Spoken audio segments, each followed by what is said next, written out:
नमस्कार, मैं अनिल कुमार, जनपद हाथरस से। आज राष्ट्रीय आईआईएम छात्रवृत्ति योग्यता परीक्षा के अंतर्गत हम विज्ञान टॉपिक में 6वें तंत्र पर चर्चा करेंगे, जिसका नाम है अंतःस्रावी तंत्र, एंडोक्राइन सिस्टम। हालांकि इसको दो भागों में हम बांट सकते थे, बहिस्रावी तंत्र और अंतःस्रावी तंत्र।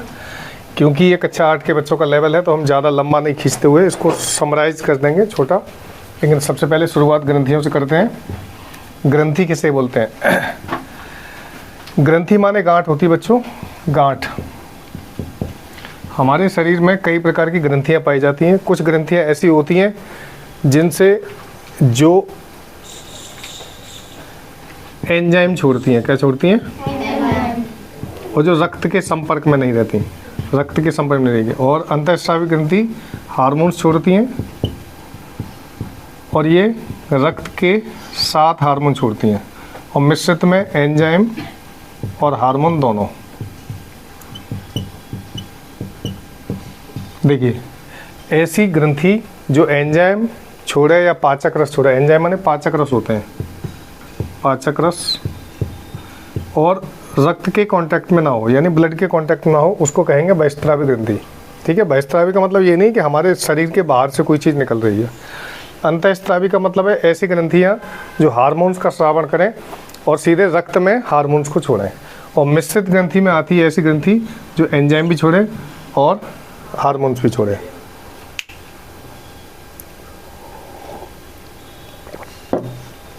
तो देखिए, बहिस्रावी ग्रंथि में एक महत्वपूर्ण ग्रंथि होती है बच्चों, लेक्राइमल। क्या नाम है?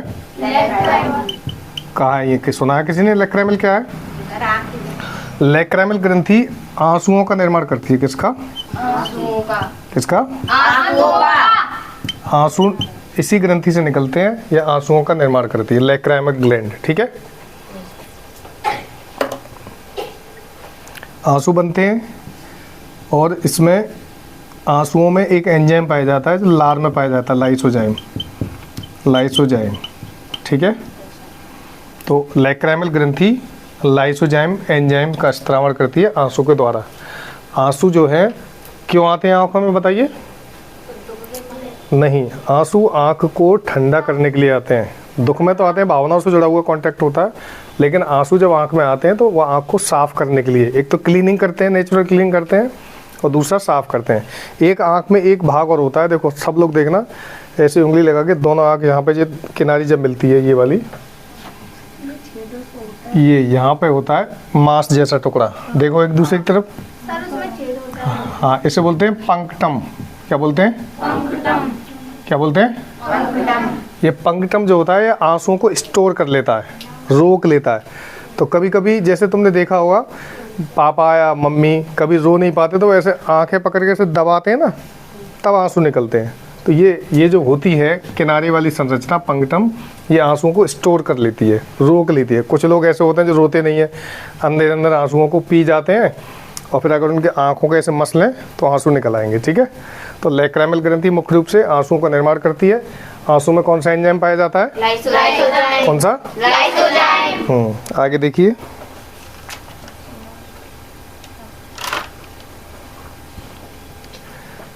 बहिस्रावी ग्रंथि में एक लार ग्रंथियां भी होती हैं। कौन सी होती हैं? लार। सबसे बड़ी लार ग्रंथि कौन सी है?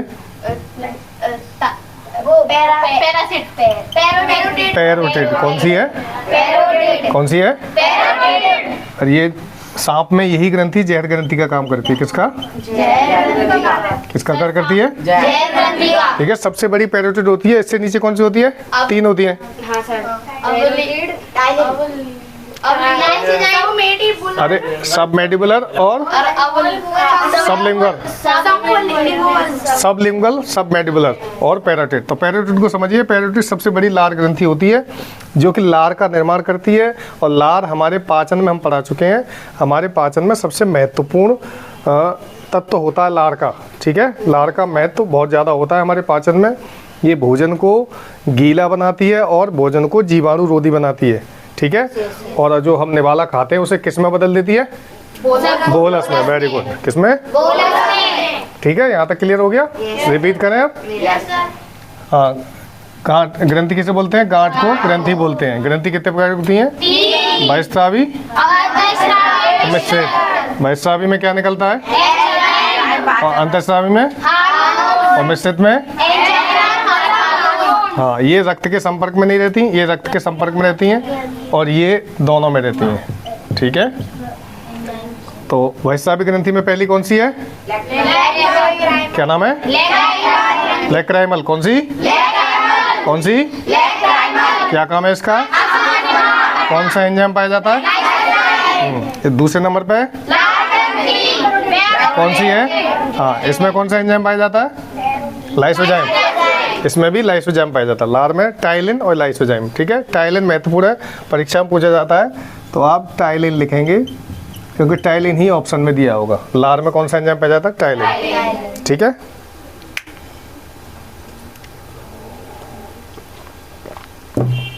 अब देखिए जो महत्वपूर्ण ग्रंथि है वो है लीवर। लीवर हमारे शरीर की सबसे बड़ी ग्रंथि होती है वैश्यावी। ठीक है, अगर ये पूछे कि शरीर का, देखो यहाँ दो प्रश्न आते हैं, शरीर का सबसे बड़ा अंग कौन सा होता है? बाहर का त्वचा और अंदर का लीवर।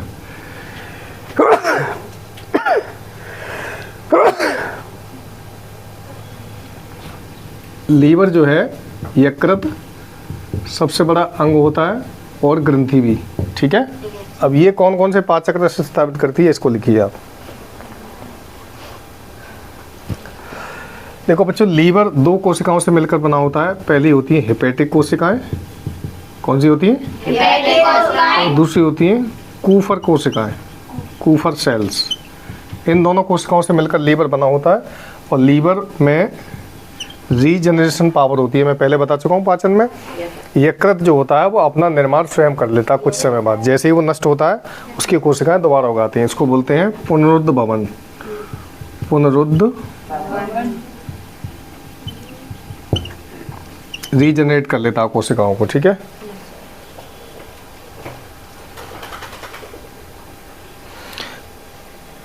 चार तरह की प्रोटीन बनाता है लीवर। इसमें होती है पहली प्रोथ्रोम्बिन, हेपेरिन,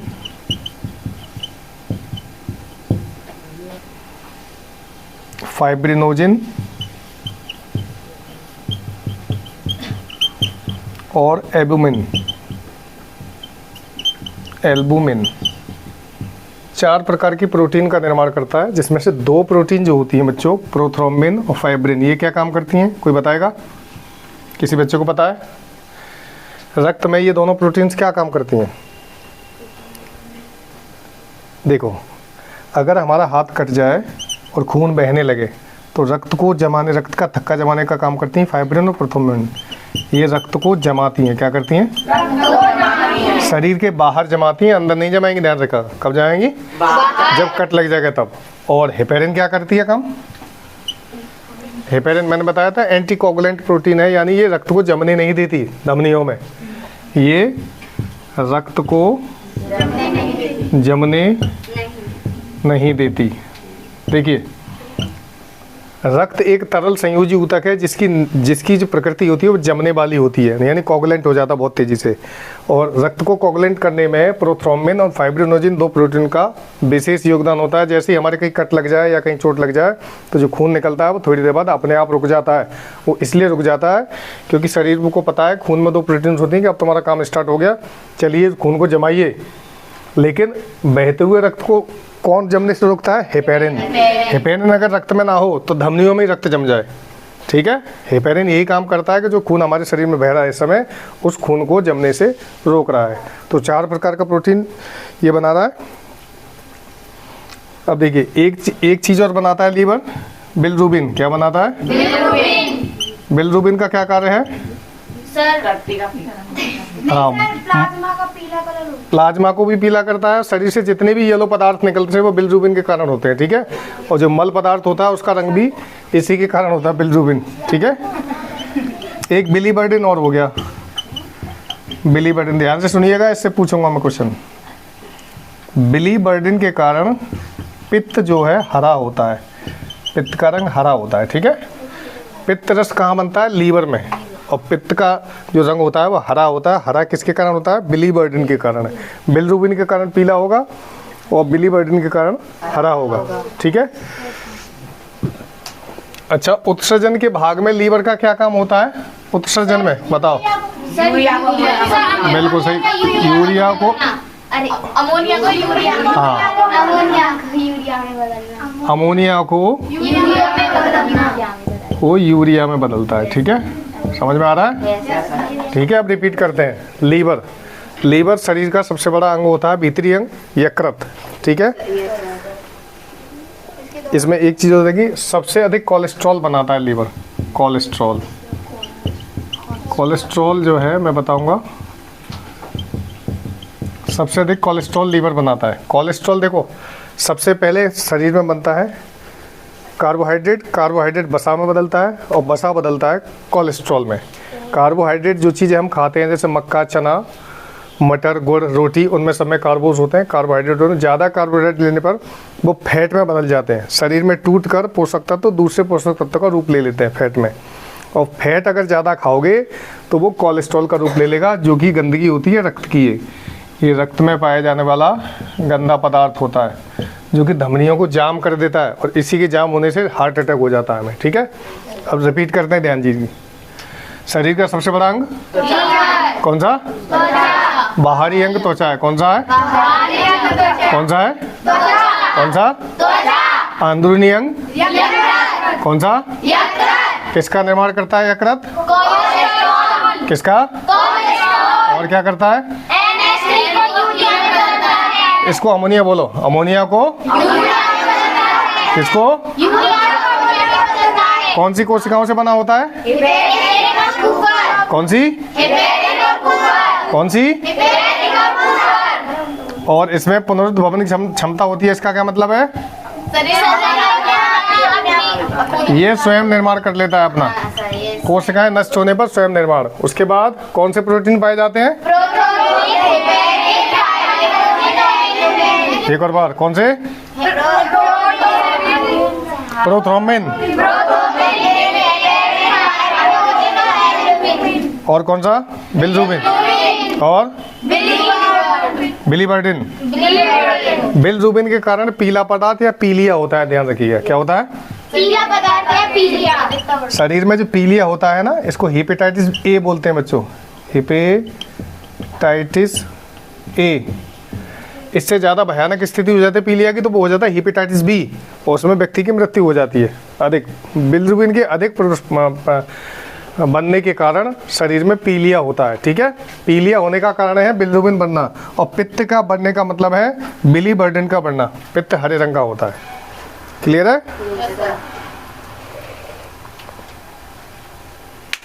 इसे मिटा दूं मैं? तो हमने 3 प्रमुख ग्रंथियों पर चर्चा की है। पहली है लैक्राइमल, दूसरी कौन सी थी? सर अंतःस्रावी। नहीं, दूसरी बहिस्रावी में कौन सी थी? लैक्राइमल के बाद लैक्राइमल के बाद हमने चर्चा की थी लार ग्रंथियों पर, और तीसरी है लीवर।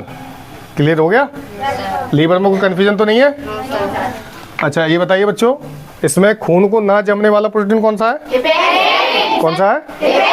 और जमाने वाला? खून जमेगा कब?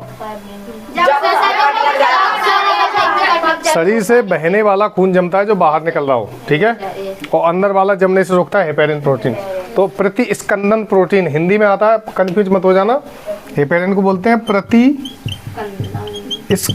हिंदी बहुत कठिन होती है बच्चों विज्ञान की। इसको एंटीकोगुलेंट बोलते हैं, anticoagulant, anticoagulant protein. Anticoagulant protein कौन सा है? हेपेरिन। ठीक है, और जमाने वाले कौन से हैं? फाइब्रिन और फाइब्रिनोजिन और प्रोथ्रोम्बिन। ठीक है, अब हम अंतःस्रावी ग्रंथियों पे आते हैं। अब तक बहिस्रावी पढ़ ली हमने। ठीक है, इसको छोटा कर देते हैं, ज़्यादा लंबा नहीं खींचेंगे। सर वो आँख तो बनी रहेगी। कोई बात नहीं। आँख का ये जो हिस्सा था जो आंसू स्टोर करता था, उसका नाम क्या था? कौन सा?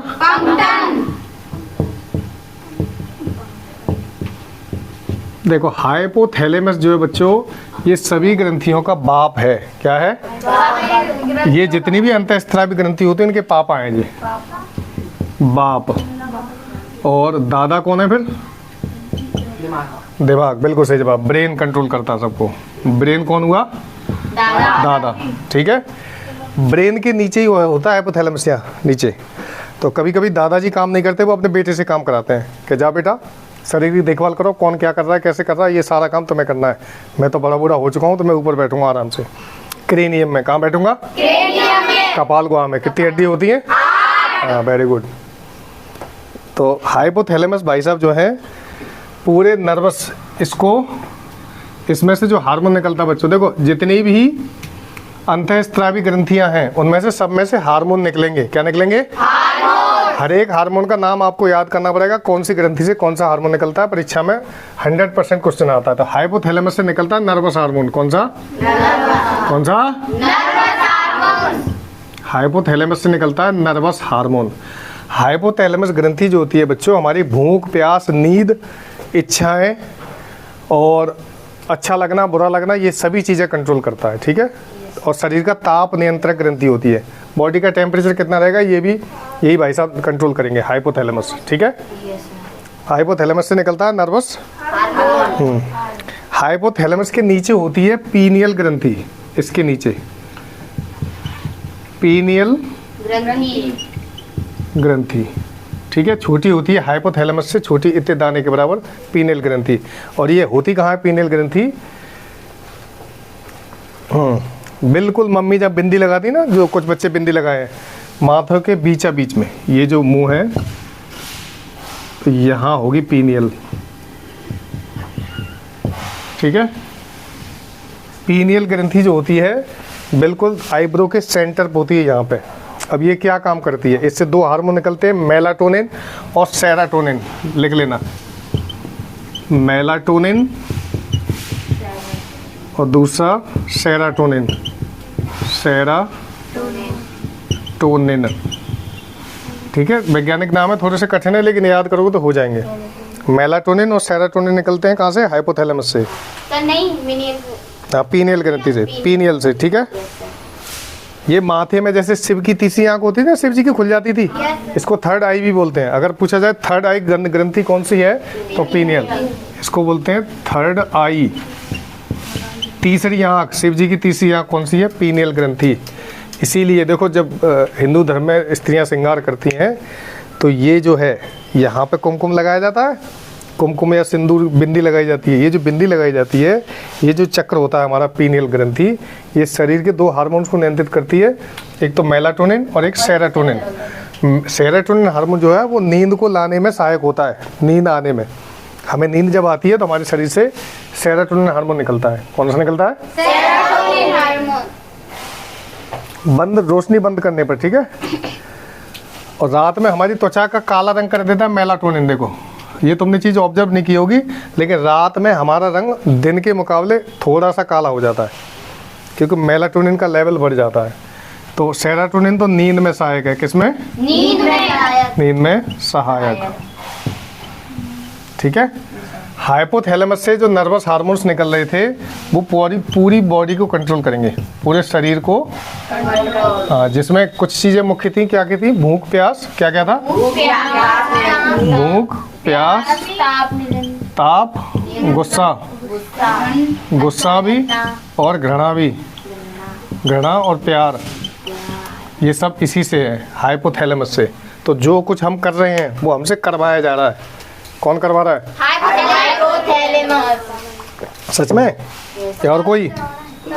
दादाजी, इन्हें भूल गए? ये तो बेटा है। दादाजी मैसेज भेजते हैं कि चलो पुत्र ये काम करो, उससे टेंशन लो, उससे लड़ो, उससे प्रेम करो, उस पर गुस्सा दिखाओ, उससे नफरत करो, और शरीर को टेम्परेचर भी मेंटेन करना है। शरीर का तापमान कितना होता है? 37 डिग्री सेंटीग्रेड। इसको मेंटेन करके रखना है। ये ऊपर नीचे हो गया तो आदमी बेहोश हो सकता है, परेशान हो गया। अगर ज़्यादा टेम्परेचर बढ़ जाए तो दादाजी क्या करूँगे? तो पसीना निकालना बॉडी से, आदमी को हाँपने देना, उसके हाथों को संकेत देना कि ऐसे हवा करे, हाय गर्मी, हाय गर्मी, मर गया। तो उसको ठंडे स्थान पे जाने देना, उसको प्रेरित करना वो ठंडे पेय पदार्थ पिए, पसीना पहुँचे, पानी पिए, खुद को ठीक रखे। तो ये सारा जो कुछ हम कर रहे हैं, यहाँ तक कि पढ़ाई भी, ये पढ़ाई जो मैं तुम्हें पढ़ा रहा हूँ ये हमसे पढ़वा रहे हैं दादाजी, और तुम जो पढ़ रहे हो वो भी तुमसे दादाजी पढ़वा रहे हैं। तो इस संसार में जो भी क्रियाएं हम करते हैं वो सब हमारे नर्वस सिस्टम और दिमाग के द्वारा भेजे गए संकेत होते हैं अंगों को। समझ गए जी? यस सर जो बोल रहे हो ये भी करवाया गया है, और मैं जो तुमसे बोल रहा हूँ समझ गए, ये भी करवाया जा रहा है। ओके, तो हम सब गुलाम हैं हाइपोथैलेमस के। किसके? हाइपोथैलेमस के। तो अब देखिए, पीनियल ग्रंथि के नीचे आती है गर्दन, और गर्दन में होती है थायराइड। कौन सी? थायराइड। थायराइड ग्रंथि। इससे हार्मोन निकलता है थायरोक्सिन। कौन सा निकलता है? थायरोक्सिन। थायरोक्सिन। ये तो ऐसे याद हो जाएगा, थायराइड से थायरोक्सिन। ठीक है। हाइपोथैलेमस से कौन सा निकल रहा था? Nervous hormone. कौन सा? Nervous hormone. पीनियल ग्रंथि से, और थायराइड ग्रंथि से थायरोक्सिन। ये शरीर थायरोक्सिन। अच्छा, सही नहीं लिख रहा। ठीक है, यस सर। थायरोक्सिन। और ये शरीर में आयोडीन का निर्माण करती है। आयोडीन की कमी से एक रोग हो जाता है, इसे गलकंड बोलते हैं। क्या बोलते हैं? गलकंड। और दूसरा नाम क्या है इसका? किसका सर? गलकंड का दूसरा नाम है घेंगा। क्या नाम है? घेंगा। अंग्रेजी में गोइटर। क्या नाम है? गोइटर। गोइटर, घेंगा, गला सूज के बड़ा हो जाता है। ठीक है, यहाँ पे होती है, यहाँ होती है हमारे थायराइड ग्रंथि। अगर इसको आयोडीन की कमी हो जाए तो ये गला फूल जाएगा और बड़ा हो जाएगा, और इतना बड़ा मांस का लो थोड़ा सा लटका रहेगा। वही होता है घेंगा रोग। क्या होता है? घेंगा रोग। तो आयोडीन की कमी को पूरा करने के लिए क्या करते हैं हम? सर नमक खाते हैं। नमक में आयोडीन होती है। टाटा नमक हुआ, ये बढ़िया अच्छे नमक होते हैं, उसमें आयोडीन की पूरी मात्रा होती है। और एक और तुम लोग समझ लो सभी बच्चियाँ, आयोडीन एवोपरेट हो जाता है। इसलिए नमक जब भी घर में इस्तेमाल करें तो थैली को काट कर उसमें से जितना डालना हो उतना ले लें, बाकी थैली सील कर दें, रबड़ से बंद कर दें। हम लोग करते क्या है, पूरा का पूरा डिब्बे में पलटा और ढक्कन लगा दिया। तो होता ये है कि धीरे धीरे उसका आयोडीन जो है वाष्पित होकर उड़ जाता है, तो खाली नमक रह जाता है। तो ज़रूरी ये है, अगर अच्छे प्रकार का नमक आप ले रहे हैं तो उसकी आयोडीन को बनाए रखने के लिए उसको सील्ड जार में रखें, यानी उसमें एयर ना जा पाए। समझ गए?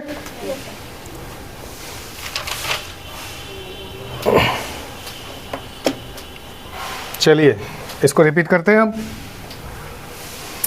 हमने बहिस्रावी ग्रंथि बता दी 2-3, और अंतःस्रावी में पहली है हाइपोथैलेमस। क्या नाम है? हाइपोथैलेमस। ये कौन है? बाप। और दादा कौन है? ब्रेन। किसके बाप हैं ये? शरीर के। शरीर किसके? शरीर के। हाँ, कौन सा हार्मोन निकालते हैं? Nervous hormone. क्या करता है नर्वस हार्मोन? ठीक है, इन सबको कंट्रोल करता है। मान लो ये 7-8 बकरियां हैं, इनकी लगाम इन्हीं के हाथ में है, हाइपोथैलेमस के। ठीक है ना? Yes sir. जैसे हम देखते हैं अचानक से मम्मी और पापा बड़े खुशी खुशी बात करें, हाँ हाँ हाँ हाँ हाँ, बहुत अच्छा बहुत अच्छा। अचानक देखा कि उनका बच्चा जो है कपड़े मैले करके चला आ रहा है, तो एकदम देखते देखते से मम्मी का पारा हाई हो जाता है।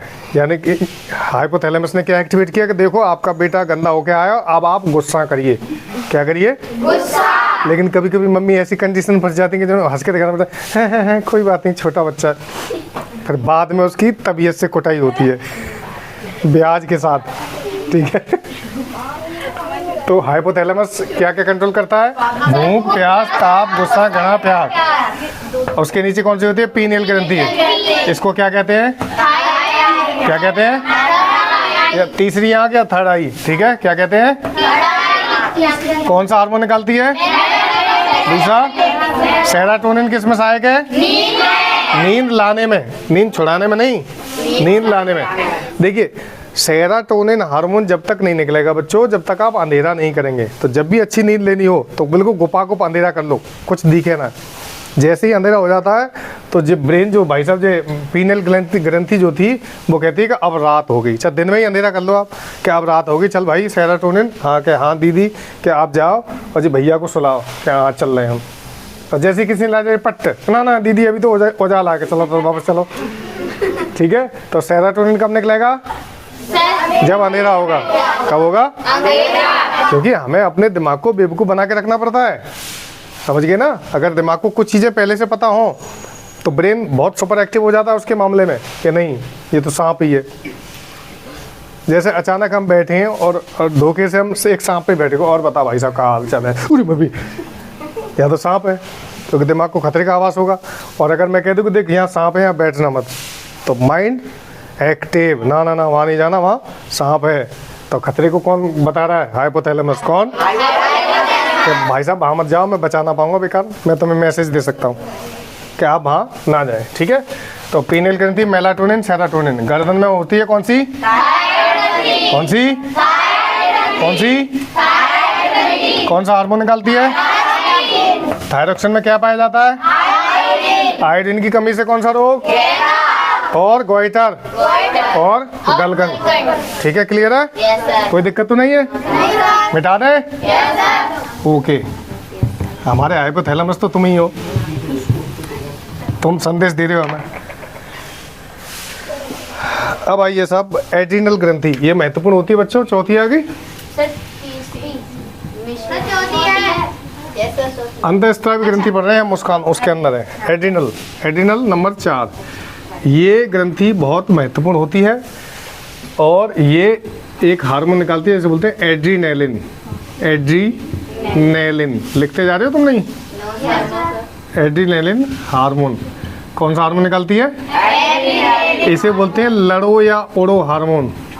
लड़ो या उड़ो हार्मोन। ठीक है, इसका देखो मैं लाइव प्रैक्टिकल दिखाऊंगा तुम्हें कहाँ होता है और लड़ो या उड़ो। तो में से एक बच्चा है वीडियो में और मुस्कान तो वहाँ कोई भी बच्चा है, मैं तुम्हें लाइव डेमो दिखाऊंगा, तू छोटा पड़ जाएगा। चलो ऐसे समझाते, नहीं देख पा रहे कोई बात नहीं। लड़ो या उड़ो हार्मोन ऐसी स्थिति में आता है जब हम ऐसी असमंजस की स्थिति में फंस जाएं कि जहाँ पे हम पे ही सबकी निगाहें हों, तो हमारा चेहरा लाल पड़ जाता है, कानों में से गरम गरम हवा निकलने लगती है, घबराहट होने लगती है, दिल की धड़कन बढ़ जाती है स्टेज पे आके ही। ठीक है, तो उस समय ये हमें उस परिस्थिति से या तो भागने के लिए बोलता है या उसको डट के सामना करो। या कहीं लड़ाई हो रही है तो या तो लड़ो और भागो। लड़ते समय इंसान का दिमाग काम नहीं करता, और दिमाग काम नहीं करता तो ये वाला एड्रिनल ग्रंथि जो है एक हार्मोन भेजती है कि जाओ भाई हमारा दोस्त परेशान है, उसको कंट्रोल करो। तो वो एक हार्मोन एड्रिनलिन भेजती है और एड्रिनलिन जो है उसको संदेश देता है या तो लड़ो या भागो, लड़ो मार के भागो। ठीक है, तो लड़ो या उड़ो हार्मोन एड्रिनल। ठीक है, इसको आपातकालीन हार्मोन ही बोलते हैं। क्या बोलते हैं? आपातकालीन हार्मोन। आपातकालीन का मतलब क्या होता है? अचानक आई आफत।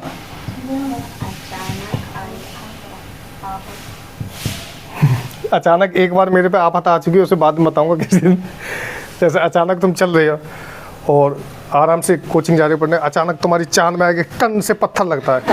ठीक है, तो तुम देखो कौन है, इतना देखने के बाद तुम्हें मालूम पड़ा 3-4 लोग डंडा लेके तुम्हें मारने के लिए आ गए। तो ऐसी स्थिति में तुम्हें 2 चांस होंगे, या तो लड़ो उनसे या भागो। तो वो यही हार्मोन जो होता है उस समय मचाता है हमें, लड़ो या उड़ो हार्मोन। ठीक है, इसमें हमारे शरीर का बीपी बढ़ जाता है। क्या बढ़ जाता है? बीपी। ब्लड प्रेशर कितना होता है बीपी सामान्यतः? सर बीपी सर 80 से 120/80 mm। इसका मतलब क्या है? सर 120 स्पीड से आ रहा है और 120 की स्पीड से जा रहा है और 80 की स्पीड से आ रहा है। ठीक है, 120/80।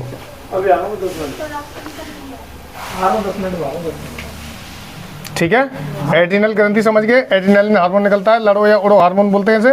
Fight and flight hormone, fight and flight. ठीक है, आपातकालीन हार्मोन बोलते हैं। अभी मनीष जी बैठो, अभी 5 मिनट और। चलिए अगली डालिए आप। पीयूष ग्रंथि, पिट्यूटरी।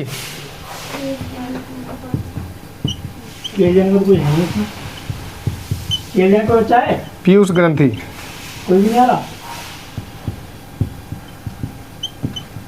पिट्यूटरी भी नाम है इसका। ठीक है, इससे हार्मोन निकलता है आपका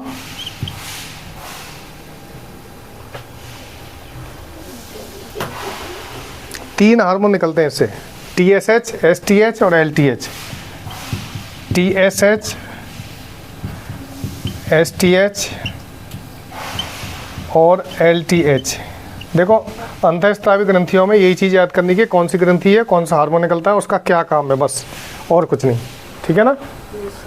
तो ये सबसे छोटी होती है, ब्रेन के नीचे होती है पिट्यूटरी ग्लैंड, ये सबसे छोटी होती है, सबसे छोटी। अगर ये पूछा जाए बच्चों सबसे बड़ी अंतःस्त्रावी ग्रंथि कौन सी है, तो वो बाप जो थे हाइपोथैलेमस। हाइपोथैलेमस सबसे बड़ी और सबसे छोटी पीयूष ग्रंथि, जिसका नाम अंग्रेजी में पिट्यूटरी है, ठीक है। और ये बहुत छोटी होती है, 0.6 ग्राम वजन होता है बस ओनली। इसको मास्टर ग्रंथि भी बोलते हैं, मास्टर ग्लैंड या मास्टर ग्रंथि भी बोलते हैं। थायराइड स्टिमुलेटिंग हार्मोन, पहला हार्मोन है इसमें TSH से है, thyroid stimulating hormone, thyroid stimulating hormone. दूसरा है सोमेटोट्रोपिक हार्मोन, सोमेटोट्रोपिक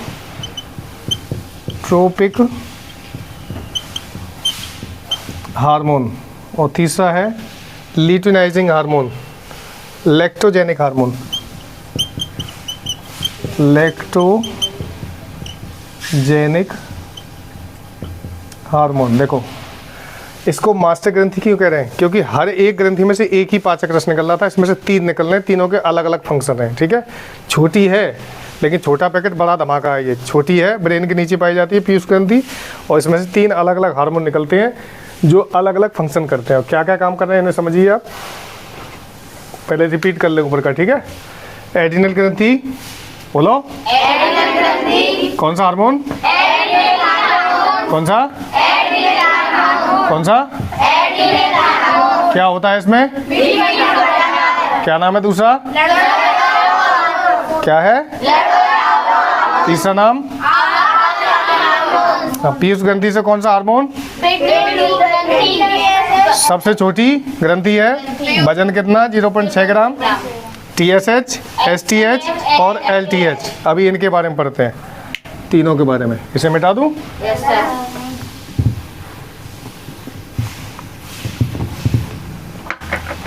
पहला था TSH,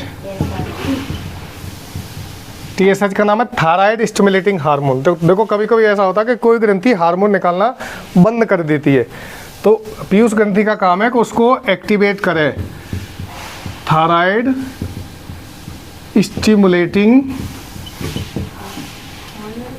हार्मोन, स्टिमुलेट माने होता है उसको उत्साहित करना।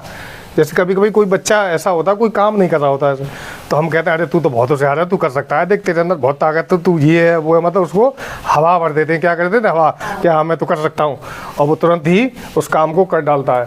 तो जब थायराइड ग्रंथि काम नहीं कर रही है, ये कहाँ पाई जाती थी बच्चों, गर्दन में। गर्दन में कौन सा हार्मोन निकालती थी, थायरोक्सिन, अभी तो लिखाया था। तो अगर थायराइड ग्रंथि ठीक से काम नहीं कर रही है, तो जो मास्टर ग्रंथि है छोटी वाली, बड़े पाप आते हैं हाइपोथैलेमस, छोटी ग्रंथि है पीयूष ग्रंथि, वो इसको संदेश भेजती है कि आप और हार्मोन निकालिए। थायराइड ग्रंथि TSH हार्मोन को स्टिमुलेट करने के लिए संदेश भेजती है कि आप ये वाला हार्मोन निकालिए, क्योंकि हमारे पास मैसेज आया है कि थायराइड ग्रंथि से ये हार्मोन नहीं निकल रहा है। तो पीयूष ग्रंथि जो है TSH हार्मोन निकालती है। दूसरा कौन सा था, STH, क्या नाम था, सोमेटोट्रोपिक हार्मोन, क्या नाम था, सोमेटोट्रोपिक हार्मोन। देखो ये क्या काम करता है, अगर ये ज़्यादा निकला है तो इंसान भीमकाय हो जाएगा, यानी बहुत बड़ा हो जाएगा, और कम निकला है तो बौना रह जाएगी। ये वृद्धि हार्मोन कहते हैं इसे, क्या बोलते हैं, वृद्धि हार्मोन। जैसे हम देखते हैं अपने आसपास कुछ बच्चे बौने होते हैं, कुछ बहुत भीमकाय होते हैं। जैसे खली देखा है आपने, सुना है खली, खली में STH की मात्रा बहुत ज़्यादा निकल आई, तो वो हो गया भीमकाय। क्या हो गया, भीमकाय, यानी भीम के समान शरीर। इसको जाइजेंटिज्म बोलते हैं, जाइजेटिज्म रोग हो जाता है। भीमकायता यानी अचानक से बहुत लंबे चौड़े हाथ पैर और बहुत लंबा शरीर, देखा होगा तुमने, उसके हाथ और जीभ बहुत लंबी है। और अगर कम निकले तो बौनापन हो जाता है। क्या हो जाता है, बौनापन, यानी बहुत छोटा रह जाता है बच्चा। जैसे एक पाकिस्तान में 30 या 36 इंच का आदमी है पूरा, इतना छोटा सा, तो उसमें ये वाला हार्मोन जो है STH हार्मोन कम निकला है। तो ये वृद्धि हार्मोन है। क्या है, वृद्धि हार्मोन। वृद्धि का मतलब हमारी लंबाई चौड़ाई बढ़ाने में सहायक होता है। ज़्यादा निकलेगा तो बहुत बड़े हो जाएंगे, कम निकलेगा तो छोटे रह जाएंगे। तीसरा होता है LTH, LTH होता है लैक्टोजेनिक हार्मोन। अब देखो लैक्टोजेनिक मैंने बताया था, जहाँ लैक्टो शब्द आ जाए उसका क्या मतलब होता है बच्चे बताओ? सर दूध से संबंधित। बिल्कुल सही जवाब। जहाँ भी लैक्टोज या लैक्टो जहाँ भी शब्द आ जाए वो बात दूध से संबंधित है। तो हम सब स्तनधारी हैं, अपनी माँ का दूध पी के बड़े हुए हैं।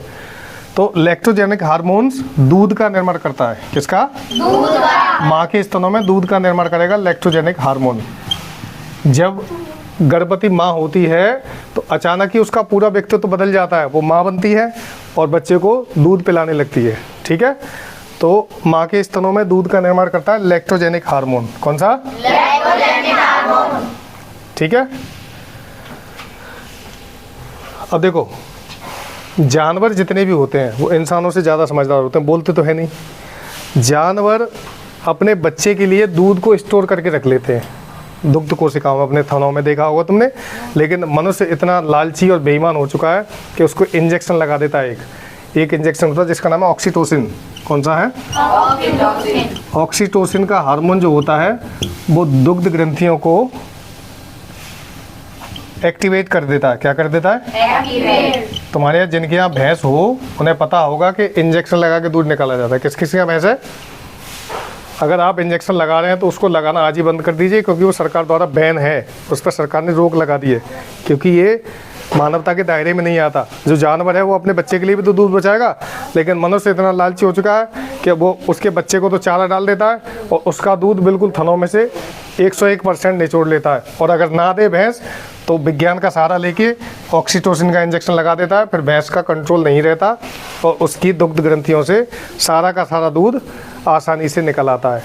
तो जो दूध वाले लोग होते हैं वो पशुओं से दूध उतारने के लिए ऑक्सीटोसिन का इंजेक्शन लगा लेते हैं। ठीक है, क्लियर हो गया? चलो रिपीट करें अब। जो पीयूष ग्रंथि थी वो 3 हार्मोन निकालती थी। कौन सा? TSH, बोलो। STH, LTH। TSH का क्या नाम है? Thyroid stimulating hormone. Thyroid stimulating hormone. ठीक है, थायराइड ग्रंथि कहाँ पाई जाती है? कौन सा हार्मोन? थायरोक्सिन। STH का पूरा नाम सोमेटोट्रोपिक हार्मोन। बोलिए, सोमेटो। इसको क्या कहते हैं? ये ज्यादा निकला है तो और कम निकला है तो बौनापन। तीसरा है LTH, क्या नाम है इसका? कौन सा? हाँ, इसका कार्य क्या होता है? माँ की दुग्ध ग्रंथियों में दूध का निर्माण करना। ठीक है। और ऑक्सीटोसिन का कार्य क्या होता है? जबरदस्ती दूध, अगर भैंस ना दे रही हो तो उसको जबरदस्ती ये दुग्ध ग्रंथियों को एक्टिवेट करता है। कैसे एक्टिवेट करता है? दुग्ध ग्रंथियों को। ठीक है, तो देखो ये मैंने अंतःस्रावी और बहिस्रावी ग्रंथि शॉर्टकट में आपको पढ़ा दी है और मैं कोशिश कर रहा हूँ कि तुम समझ गए हो अच्छे से। ठीक है, ज़्यादा लंबा नहीं खींचा हमने, और ज़्यादा डीप में जाते तो तुम्हारे सर पे छोड़ जाता। बहुत सारे टेक्निकल टर्म्स हैं, बहुत सारे हार्मोन्स हैं, और तो आप इसको अच्छे से रिपीट करेंगे। और यहाँ अगर ना समझ में आया हो तो वीडियो को पूरा देखिए, अच्छे से देखिए, पॉज कर करके देखिए और स्पीड कम करके देखिए आवाज़। इसमें बहुत सारे सिस्टम्स होते हैं। और कमेंट करके बताइएगा कि आपकी हमारी पढ़ाई आपको कैसी लग रही है। हमें आपके कमेंट्स का इंतज़ार रहता है। मिलते हैं अगले वीडियो में। ये हम 6 तंत्र पढ़ा चुके हैं और जो आसपास के रहने वाले बच्चे हैं क्षेत्र के, मैं उनसे फिर एक बार रिक्वेस्ट करता हूँ बच्चों, NMS की परीक्षा नज़दीक है, 9 नवंबर का पेपर है और हम यहाँ कंटिन्यूस क्लास ले रहे हैं, मैं और गौरव सर। लेकिन हमारे क्षेत्र के बच्चे यहाँ पढ़ने नहीं आ रहे हैं क्योंकि वो प्याज और कोड़े वाले चक्कर में फंस गए हैं। इसको हम कभी विस्तार से बताएंगे, क्योंकि जो लालच होता है ना वो इंसान का नाश कर देता है। चलिए मिलते हैं अगले वीडियो में। Thank you very much.